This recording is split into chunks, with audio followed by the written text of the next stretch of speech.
What's good, everybody? I'm BPC and welcome to Competitive Origins MMA.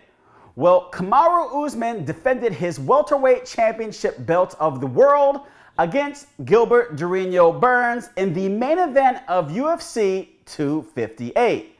Now, coming into this fight, Kamaru Usman was attempting to defend his championship belt for the fourth time, and he was trying to surpass GSP as having the most consecutive wins in the welterweight division.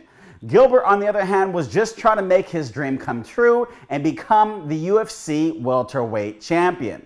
Now, in the octagon, these two faced off and they did not touch gloves. You could actually feel the intensity between one another. Now, one other thing that you guys can feel the intensity with is if you hit that subscribe button, click the notification bell, and make sure you hit the like button on this video. Now, if you happen to check out my prediction video, which I'll actually link at the end of this video, you'll notice that I talked a little bit about how Gilbert has the opportunity to win this fight by utilizing his hands, the same hands that he utilized against Damian Maia and Tyron Woodley. Now, as the first round started, Gilbert let his hands go and he landed some significant shots against Usman. And even one that really stunned Usman, and I was thinking like, holy crap, what I talked about in the previous video is actually coming to fruition. He definitely looked like the superior striker. Well, Gilbert ended up on his back and was waiting for Usman to come attack him. He was letting him into his guard, but Usman was still stunned from that blow and played it smart. He actually started kicking at his legs. He started punching. He made it seem like he was actively trying to still fight him, but in reality, he was still trying to get his wits back together. And for us fans, it wasn't a very entertaining situation, but for the champion, it was very smart of him. So I applaud that right there. Now, moving forward, they got back up eventually and the fight continued on and then the bell rang. But at the moment, Gilbert did get the victory in the first round. Now, as they moved on to the second round, we were waiting to see if Gilbert was going to replicate what he did in the first round. And that didn't happen by any means. Kamaru started landing this jab. And this is the jab that I'm guessing that he learned with Trevor Whitman while he was training in Colorado. And it seemed to be very effective because Gilbert didn't have an answer for it. He actually dropped Gilbert, in that round. And he just had put on basically a striking display.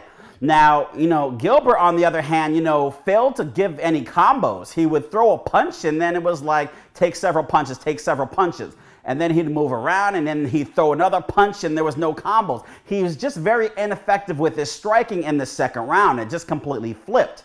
Now, as they moved into the third round, we saw the same thing that we saw in the second round, which was a lot more jabs, and then Gilbert eventually tried to wrestle with Kamaru, and Kamaru, obviously being an excellent wrestler, denied it. But it looked like Kamaru realized that striking was doing really well for him and there was no reason for him to take it to the ground. So he kept it on his feet and he kept landing more jabs until he popped Gilbert. And Gilbert went down to the ground and then he kind of went in there and started landing more shots. Now, it seemed like Gilbert could have been out of the fight and Herb could have stopped it, but he did give him the opportunity to fight out of it.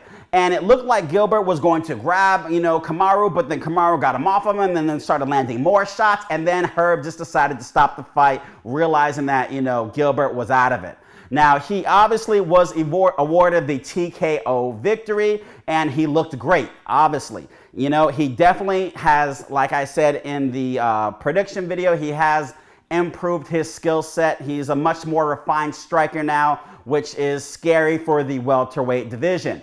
Now, following the fight, he was extremely heated and he called out Jorge Gamebred Masvidal. He says he keeps running his mouth and I want to shut it. Now, previous to this fight, he had talked a lot about how he's tired of him running his mouth and, he wants to finish him. And that's why I think he called him out, and I think this is perfect for Jorge Gamebred Masvidal. It did not work out with him and Colby Covington setting up that fight. Apparently, Colby might be facing off against Leon Edwards, which makes Masvidal available. And therefore, Dana White has said, if the champ wants it and Masvidal wants it, then it might be the fight to make. Now, John Jones has came out and said that Usman is the welterweight GOAT, which is, coming from John Jones, that means something, because obviously John Jones is the light heavyweight GOAT. But I say that's a little bit too soon to be calling him the welterweight GOAT. You know, Usman just secured his 4th title defense in the welterweight division, and GSP has secured 9 title defenses in the welterweight division. So he still has a way to go. Yes, he has surpassed GSP in consecutive wins, which is great. But I think 9 wins against the best person in the division, as opposed to, you know, however many wins that he has. I think he's at 14 wins, 13 or 14 wins against people as you're coming up. Doesn't look as impressive as, like I said, winning 9 fights against #1 contenders. That's just my opinion. Obviously, go into the comment section below and let me know if you think that he is the welterweight GOAT at this current moment. And if you had an opportunity to see the fight, let me know what you thought. And did you predict Gilbert would win, or did you guys actually think Usman was going to get the victory? Let me know in the comment section below. Go to competitiveorigins.com, type in promo code MMA83 so you can get 10% off this Competitive Origins Just an Obstacle t-shirt. Thank you for tuning in today, guys. I'm BPC, and remember, you've been competing since conception, whether you're competing against yourself or others. Competitive Origins.